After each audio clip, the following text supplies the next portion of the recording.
Identidad, cultura y el acontecer diario están en La Hora del Museo. Desde ahora, les invitamos a un encuentro cotidiano con nuestra historia. Aquí comienza La Hora del Museo, un programa del Museo Histórico Nacional y RadioSat 94.5.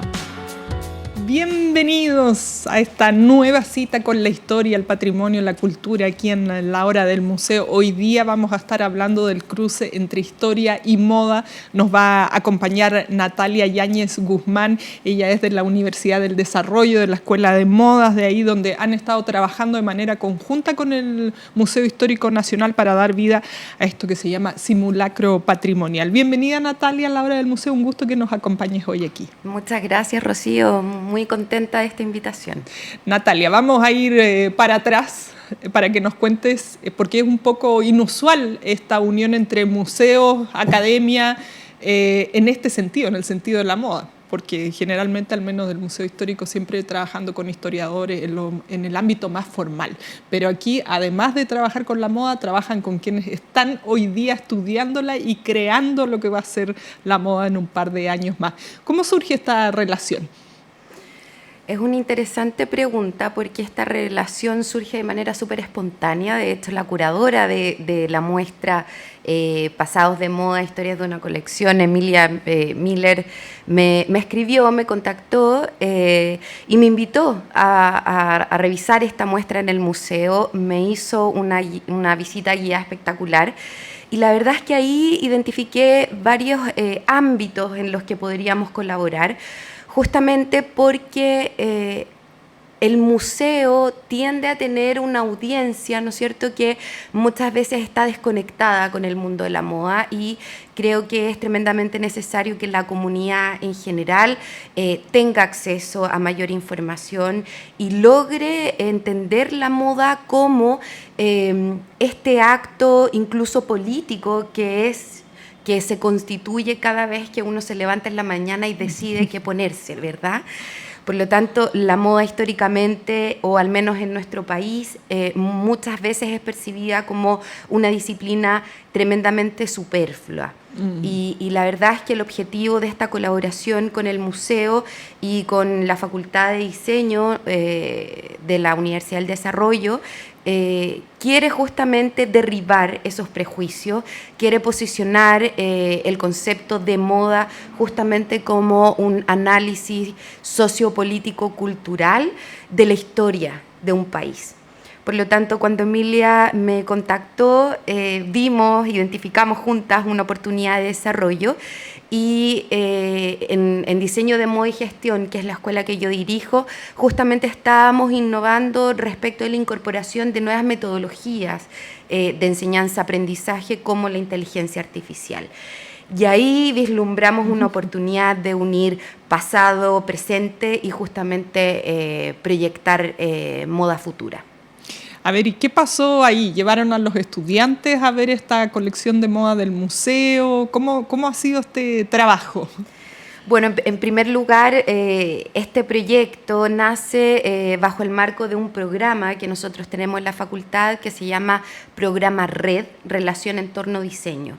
Y lo que busca es propiciar experiencias reales de aprendizaje para nuestros alumnos vinculados a actores relevantes de la industria. Hemos trabajado con organizaciones públicas, privadas, empresas nacionales e internacionales, y este proceso de desarrollo proyectual con distintas instituciones, y en este caso el museo, inicia con una reunión que podríamos denominar que es un brainstorming, en donde los docentes, gente del museo, parte del equipo de Emilia y yo nos reunimos y vemos de qué manera podemos materializar este cruce entre pasado, presente y futuro.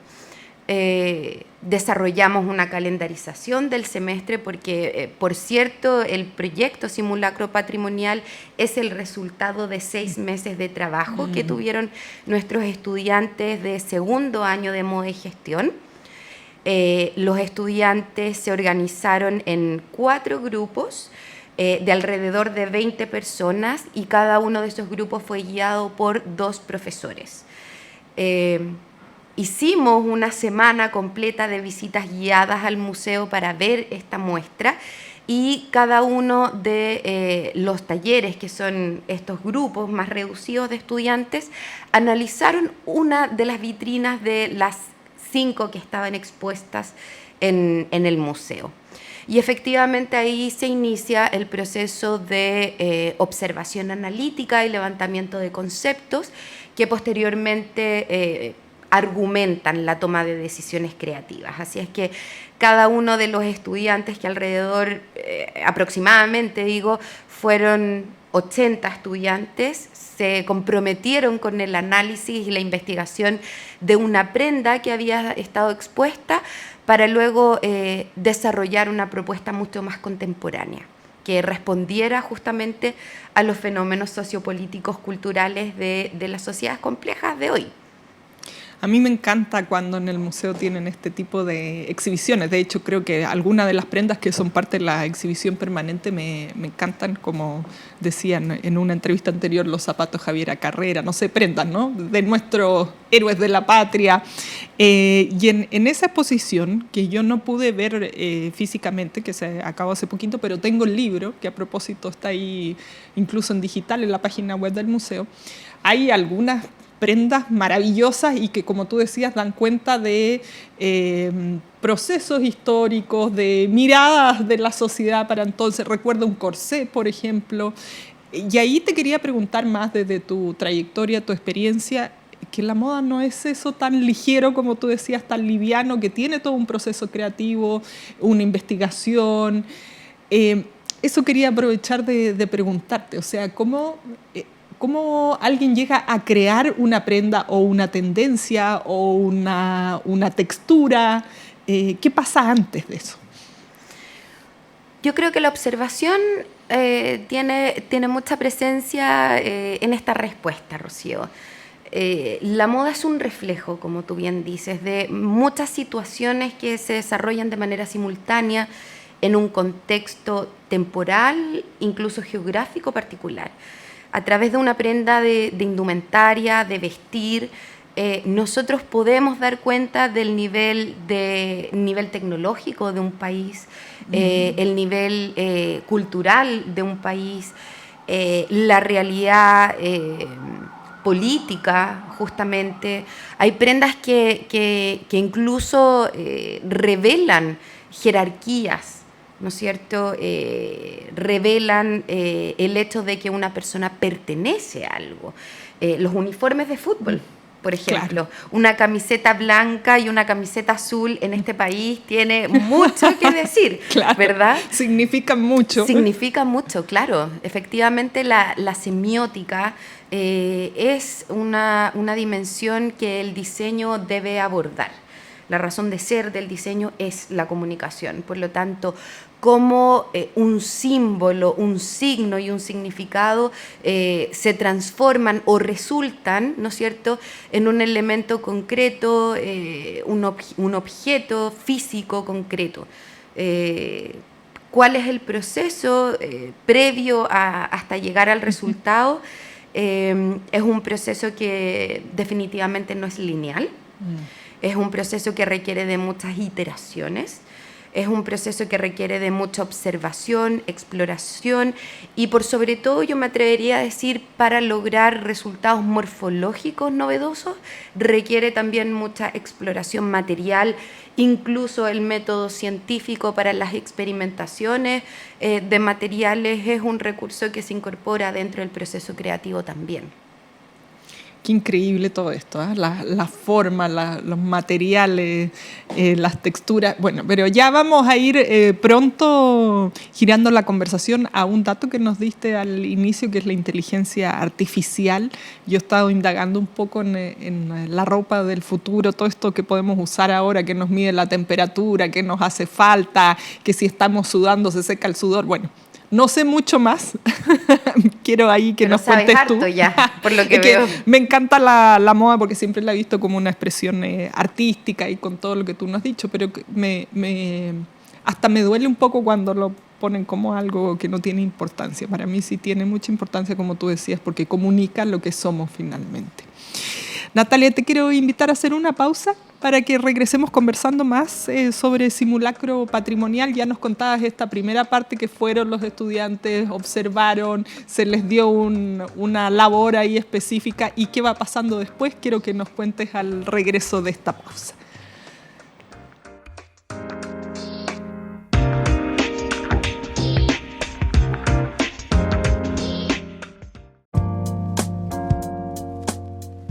Hoy estamos conversando de simulacro patrimonial, que es el resultado de este match entre la universidad y el Museo Histórico en lo que respecta a moda, historia de la moda y, me atrevería a decir, el futuro de la moda también. Nos acompaña Natalia Yáñez, quien está a cargo de este proyecto. Ella es de la Universidad del Desarrollo. Natalia, nos contabas esta primera parte que consistió en dividir grupos de estudiantes. Fueron a ver la muestra Pasado de Moda, que estuvo hasta hace poco en el Museo Histórico Nacional. Tomaron cada grupo una vitrina con prendas y luego ¿qué se vino? Bueno, efectivamente los alumnos se vieron en la obligación de hacer un levantamiento de información importante respecto del contexto histórico, político, cultural, tecnológico de la prenda que se le asignó. La muestra estuvo organizada en 4 vitrinas importantes, una introductoria. Efectivamente, la introductoria expuso prendas de personajes políticos de la historia de nuestro país relevantes, pero las 4 otras vitrinas tenían un foco en específico. Se encontraba la vitrina del lujo, que tenía varios accesorios y complementos de moda como peinetones, abanicos, ¿no es cierto?, que en algún periodo de la historia fueron parte importante del outfit tradicional. Y esos fueron reinterpretados. Estaba la segunda vitrina que tenía que ver con los uniformes y cómo la indumentaria de uniformes permite incluso tener una distinción de rangos. Por ejemplo, habían unas prendas maravillosas de la sobrecargo de ciertas aerolíneas, uniformes militares, y ahí tú efectivamente te puedes dar cuenta la relevancia que tiene la indumentaria entre un rango, por ejemplo, de militar, los ornamentos, las técnicas utilizadas, las materias primas en cada una de las prendas son sumamente distintas, y eso da cuenta también de lo que yo te comentaba en el bloque anterior, ¿no es cierto? La diferencia que existe en una sociedad, las diferencias sociales, ¿verdad? Al inmiscuirse en este mundo histórico, los estudiantes empiezan un proceso de asociar lógicamente los fenómenos de la época de la prenda analizada originalmente con los mismos fenómenos en el contexto actual. Por lo tanto, hay ciertos códigos visuales que nosotros denominamos así, o variables visuales, que representan ciertas cosas. Por ejemplo, el morado en los últimos tiempos, o el lila, también se transformó en un color asociado a un movimiento, claro, feminista, ¿verdad? El uso de materias primas nobles como el algodón, la alpaca, la lana, efectivamente también se asociaron a una industria de lujo, justamente por la nobleza que tienen esas materias primas. Podemos ver que prendas, como tú me comentabas, el corset, en una época, sobre todo en la época victoriana, el corset era una prenda interior, ¿no es cierto?, una prenda íntima que constituía la primera capa de nuestra piel.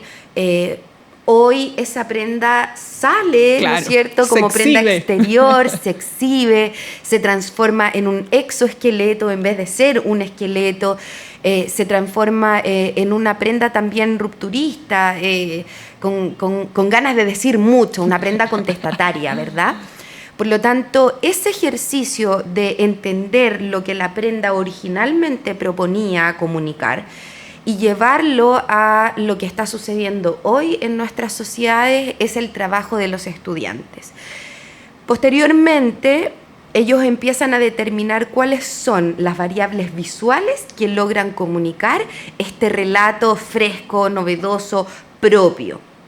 Y ahí efectivamente hay varias variables, por ejemplo, las paletas cromáticas, las geometrías, las siluetas, las escalas, ¿no es cierto? Es muy distinto tener un módulo geométrico de este tamaño a tenerlo muy grande, por ejemplo.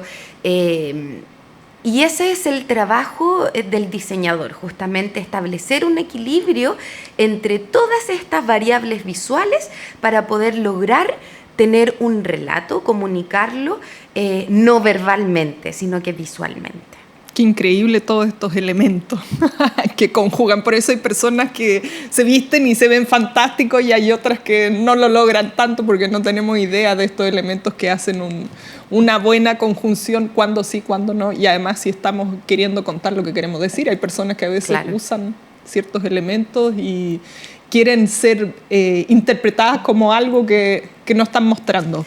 Y lo más complejo es entender también, Rocío, que el cuerpo termina de diseñar esa prenda. Claro. Te fijas, los diseñadores tienen que pensar en 2 dimensiones, desarrollan los moldajes, los patrones, luego tienen que proyectar tridimensionalmente, otorgarle un cuerpo, ¿no es cierto?, un volumen a esa prenda que está pensada en 2 dimensiones.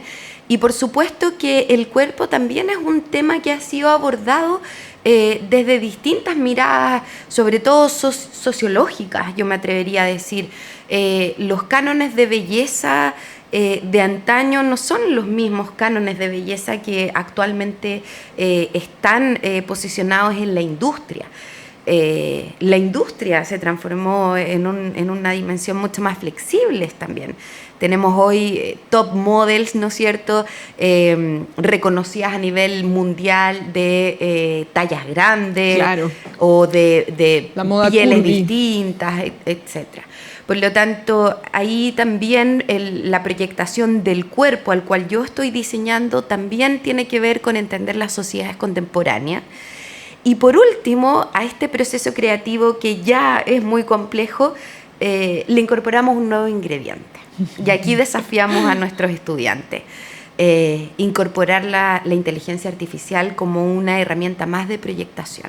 Ahí me encanta porque inteligencia emocional, un lapsus, inteligencia artificial es muy amplio.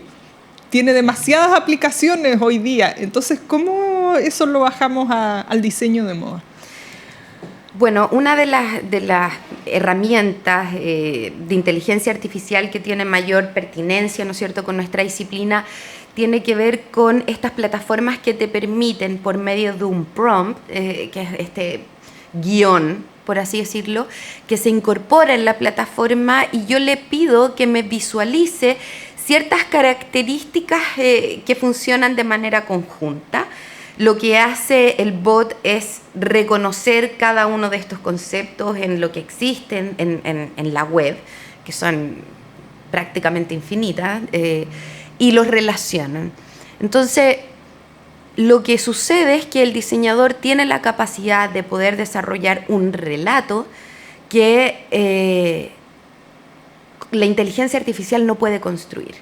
Si yo incorporo conceptos aislados, lo que va a hacer el robot es buscar esos conceptos de manera aislada. Por lo tanto, el desafío que tenían nuestros estudiantes era cómo poder construir un relato que lograra materializar visualmente lo que yo tengo en la cabeza, lo que yo estoy proyectando. Y ahí hay un proceso de iteración súper interesante porque los estudiantes incorporaron varios relatos y el resultado que arrojaba la inteligencia artificial un Frankenstein, ¿o no? O algo maravilloso. Bueno, dependiendo justamente del relato, habían varios Frankenstein, pero también hubo resultados alucinantes y tiene que ver justamente con la capacidad del diseñador de poder entender a lo largo de la historia también. Te fijas esta evolución de la moda. Si el diseñador no es capaz de hacer este levantamiento de información, hacer desk research, ¿no es cierto?, en este proyecto en particular, que era indumentaria patrimonial, ¿no es cierto?, si no es capaz de poder tener ese background cultural para poder construir un relato y poder identificar palabras claves, no llegan al resultado al que llegamos. Por lo tanto, yo le digo hoy a los diseñadores, no se asusten, porque la inteligencia artificial no funciona si es que no hay un profesional detrás capacitado. No van a perder su trabajo, todo lo contrario. Natalia, te invito a hacer una pausa para que nos cuentes de estos resultados, de qué salió de ese uso de la inteligencia artificial y además cómo lo podemos ver también, que eso es lo lindo y lo cual nos convoca el día de hoy. Vamos a hacer la pausa y ya regresamos en esta conversación.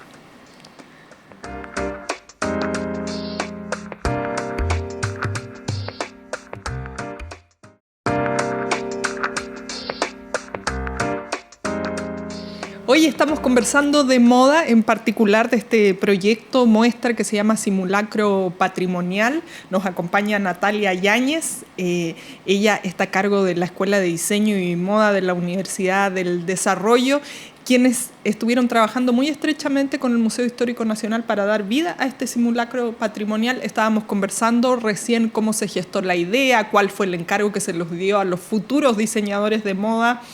Y me decías, Natalia, hace poquito trabajaron con inteligencia artificial, algunos con unos resultados un poco híbridos, otros con excelentes resultados, pero físicamente eso llegó a alguna parte, ¿fue un dibujo, fue un relato? ¿Cuál fue el resultado concreto? Bueno, el resultado que arrojan estas distintas plataformas, hay varias, pueden ser varios, pueden ser resultados audiovisuales, o pueden ser resultados en imagen. Y justamente nosotros trabajamos con la imagen. Es prácticamente, los resultados que fueron resultados muy interesantes son prácticamente una fotografía real. Yo me atrevería a decir que en algunos casos es imposible identificar si es una persona real o una creación de este proceso tecnológico. Lo que resulta entonces es como yo te comentaba, una imagen, y esa imagen los estudiantes tratan de materializarla, de fabricarla, de confeccionarla. Y ahí hay un objetivo que nosotros perseguíamos al incorporar esta herramienta. Para nosotros el desarrollo sostenible es tremendamente importante y de hecho constituye ese tema en el mundo de la moda sobre todo. Sobre todo, hoy más que nunca es ineludible. Un diseñador, nosotros ya creemos que no es posible seguir trabajando sin considerar criterios de desarrollo sustentable. Por lo tanto, uno de los pilares importantes de moda y gestión es la sostenibilidad. Nosotros entendemos la sostenibilidad como un proceso económico, creativo, que involucra 3 dimensiones: la dimensión social, la dimensión económica y la dimensión medioambiental. Por lo tanto, bajo esa premisa, la incorporación de la inteligencia artificial hizo que los estudiantes disminuyeran su proceso de exploración material, ¿no es cierto?, un sinfín de maquetas de estudio para poder lograr visualizar la idea que ellos estaban proyectando. Y eso también disminuye considerablemente la generación de residuos del proceso. Por lo tanto, número 1, la inteligencia artificial tenía por objeto optimizar los recursos, tanto los recursos materiales, los recursos económicos y el recurso tiempo, que para los estudiantes es tremendamente valioso, sí, ¿no es cierto? Y por otro lado, tenía también por objetivo estar a la vanguardia. Yo me atrevería a decir que hoy, al 2023, a 3 meses de que estas plataformas de inteligencia artificial se abrieran y que fueran open source y que existieran de manera gratuita disponibles para el mundo, nosotros logramos incorporarla en nuestro proceso creativo y llegó para quedarse. Ahora, la verdad es que no creo que exista otro proceso sin la incorporación de esta herramienta, porque optimizó efectivamente todo el proceso. Luego los estudiantes empiezan ya con una visualización más clara, ¿no es cierto?, que arroja la inteligencia artificial, la experimentación ya morfológica, desarrollo de materiales, ¿no es cierto?, algo mucho más práctico. Y luego el proceso habitual del diseñador de moda, prueba de calce, desarrollar las toiles, ver cómo estas prendas que son desarrolladas bidimensionalmente se cobijan, ¿no es cierto?, un cuerpo, o un cuerpo habita esta nueva arquitectura, ¿no es cierto?, que es finalmente el vestuario. Y eso es lo que podemos ver en Simulacro Patrimonial. Del 4 al 16 de julio tenemos una entrada gratuita, así es que ahí podemos ver físicamente los resultados y también podemos verlo audiovisualmente, porque existen muchos videos que los estudiantes desarrollan para poder evidenciar y poner en valor ese proceso que no vemos en la exposición finalmente. Claro, tras bambalinas. Simulacro Patrimonial, esta muestra que se puede ver en el Museo Histórico Nacional, que da cuenta de este trabajo que han estado haciendo los estudiantes de diseño de la Universidad del Desarrollo con la incorporación de inteligencia artificial basados en una muestra que estuvo anteriormente con prendas, se llamaba Pasado de Moda, prendas que eran patrimoniales, por eso eran parte de la colección del museo, y se hace esta fusión de pasado y futuro. Te quería preguntar, ¿qué dijeron los estudiantes de toda esta experiencia? Mira, la verdad es que los estudiantes estaban fascinados, porque el hecho de estar en segundo año de carrera, haber logrado durante 6 meses un nivel de investigación aplicada profunda, no se da muy habitualmente en esta región. Yo no sé si tú sabes, Rocío, pero la Facultad de Diseño de la Universidad del Desarrollo está dentro de las 90 mejores escuelas de diseño del mundo, según el ranking QS Higher Education. Por lo tanto, lo que hemos logrado con los estudiantes es ir siempre más allá. Muy pocos diseñadores a lo largo de su trayectoria profesional tienen la posibilidad de exponer un resultado propio en un museo, ¿verdad? Menos claro. En el Museo Histórico Nacional. Por lo tanto, ellos están muy comprometidos con su trabajo, con su proceso, y tuvimos ayer la oportunidad de inaugurar esta muestra. Ellos estuvieron ahí, participaron incluso muchos del montaje de la exposición, que también es una experiencia tremendamente interesante, porque uno tiende a pensar que el proceso del diseño o incluso el trabajo del diseñador empieza cuando recibe este encargo y termina cuando el producto está finalizado, pero el diseño va mucho más allá, tiene que ver con cómo yo lo comunico, cómo lo incorporo al mercado, cómo me hago cargo del fin de la vida útil de ese producto, ¿no es cierto? Y cómo llega finalmente al usuario final o al consumidor. Por lo tanto, el participar del montaje también es una parte importante en términos de experiencia de aprendizaje para nuestros estudiantes. Y montarlo en un museo también es muy distinto. Así es que ellos estaban muy contentos, muy orgullosos, y me pidieron que insistiera en la invitación para que todos vayan a ver este trabajo, porque la verdad es que yo creo que es un trabajo a nivel regional bastante innovador. No tengo conciencia, y puede que me equivoque, Rocío, pero no tengo conciencia de que otra universidad, al menos en Chile, esté utilizando ya inteligencia artificial para el proceso de enseñanza-aprendizaje y que haya tenido un resultado como el nuestro. Que se pueda ver en un museo histórico, además, ¿no? Habla de la apertura y de estas formas de querer contar la historia de manera más integral, con nuevas generaciones, combinando el pasado y utilizando la tecnología. Natalia, vamos a hacer la última pausa de hoy para que volvamos con estos detalles sabrosos que nos faltan todavía por conversar de Simulacro Patrimonial, esta muestra que se puede ver hasta mediados de julio ahí en el museo.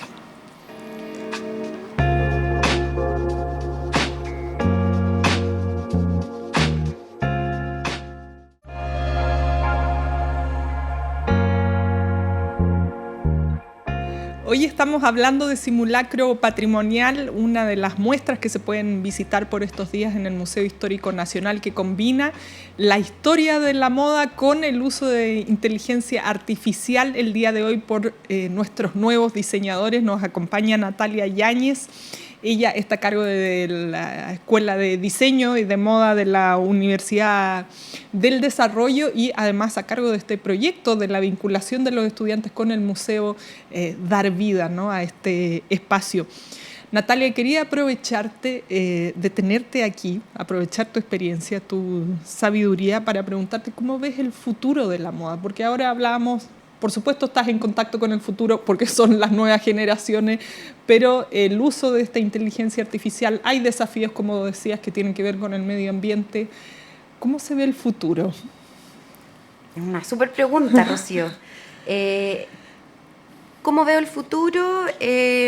Apuntando justamente a un desarrollo sustentable, apuntando a entender la tecnología no como un fin, sino como una herramienta de optimización de recursos, incorporando el análisis sociocultural del contexto en el que se inserta, incorporando también el entendimiento y la preocupación de cómo este proceso afecta el entorno en el que se desarrolla.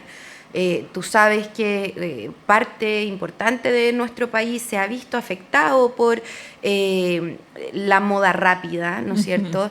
Por este tipo de moda que hace caso omiso a las implicancias medioambientales, que hace caso omiso a la dignidad de las personas con las que trabaja. Por lo tanto, yo veo el futuro de la moda desde esa vereda. Creo que hoy un diseñador no puede seguir trabajando con los mismos procesos que lo hacen estas grandes marcas, ¿no es cierto?, de manera indiscriminada. También me parece que es importante relevar a aquellas grandes marcas que sí lo hacen muy bien. En Chile nosotros tenemos ya varios casos. La marca Carum es una marca nacional de anteojos, ¿no es cierto?, de materias primas recicladas y reciclables. Han invertido capital de trabajo al incorporar la tecnología blockchain. Entonces, lo que tú puedes hacer como usuario, por ejemplo, es escanear un código QR que viene en su packaging y ver justamente en qué parte del mundo está viajando tu producto. Transparentan la huella de carbono en tu compra. Hay otras marcas que te ofrecen, por ejemplo, garantía de por vida para que tu prenda sea una prenda heredable y así disminuyes tu consumo, ¿no es cierto?, a lo largo de varios años. Tenemos intercambio de ropa también, ¿no? Las nuevas generaciones tienen justamente una manera distinta de ver la moda y ese intercambio que tú dices, ese trueque, también está muy vigente, lo hacen a diario. Incluso hay marcas como algunas de nuestros colaboradores que son partners ya estratégicos porque hemos trabajado con ellos justamente en proyectos como el que hoy nos convoca. Vestua, que es una plataforma, ¿no es cierto?, de e-commerce, de economía circular más grande de Latinoamérica, lo hace, va a tu casa, soluciona un problema, ¿no es cierto?, a nivel de usuario, que es ¿qué hago con toda esta ropa que me compré la ropa, claro, y que ya no ocupo? Lo va a buscar, le da una nueva vida, ¿no es cierto?, lo ofrece a la audiencia a un valor mucho menor que el original. Falabella Retail está incorporando también acciones de reparación dentro de estos de sus puntos de venta. Están incorporando estrategias de desarrollo sostenible para la transparencia en su cadena de valor. Creo que hay muchas marcas muy responsables, una marca de autor, de diseño de autor, Guamán, autor de hecho, una marca que trabaja con tejedoras de la ligua, que aborda el desarrollo incluso de biomateriales en su última colección, trabaja con redes obtenidas del sur de Chile, recicladas en el Océano Pacífico. Creo que hay muchas iniciativas en nuestro país que apuntan justamente a un desarrollo sostenible y respondiendo a tu pregunta, yo veo el futuro de esa manera. Hay también otras iniciativas que son de carbono neutral.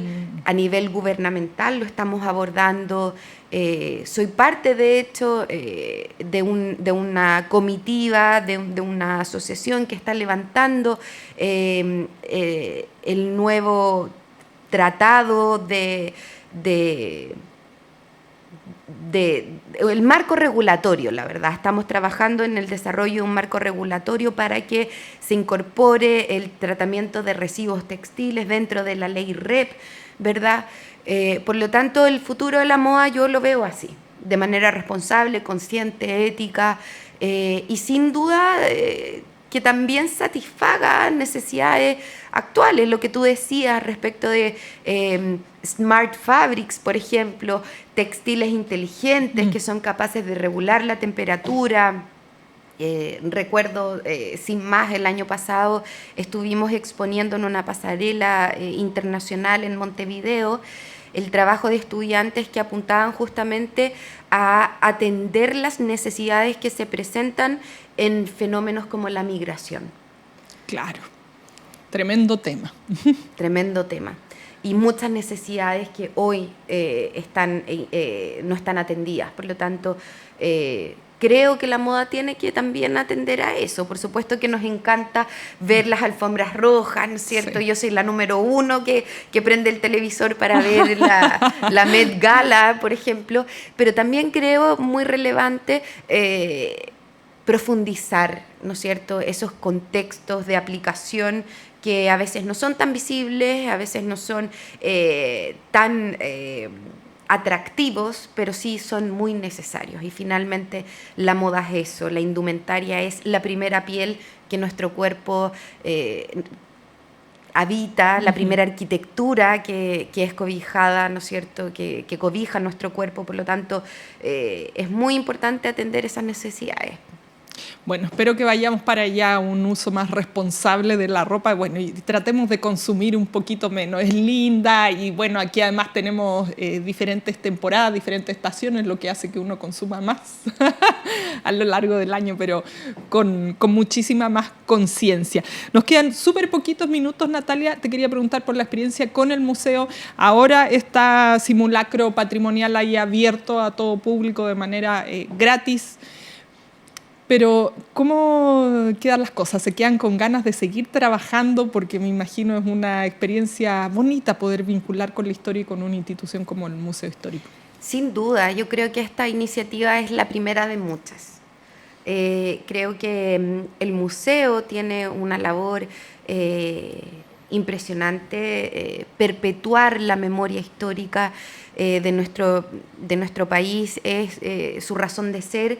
Y yo creo que efectivamente para proyectar el futuro es ineludible atender también el pasado, poder mejorar ciertos aspectos, ¿no es cierto?, y proyectar nuevas soluciones.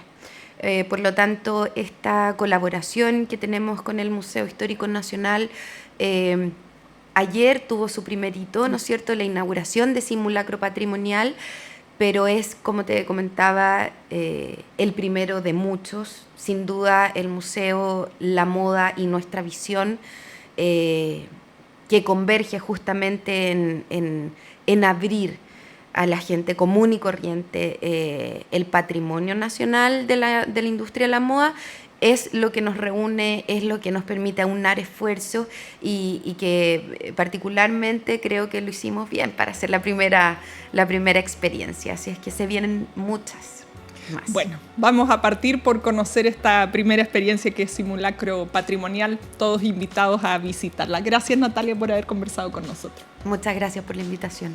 Nos despedimos aquí, nos volvemos a encontrar en la próxima emisión de La Hora del Museo.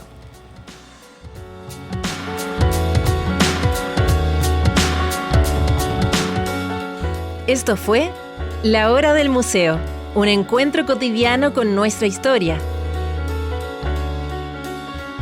Un programa del Museo Histórico Nacional y Radio USACH 94.5.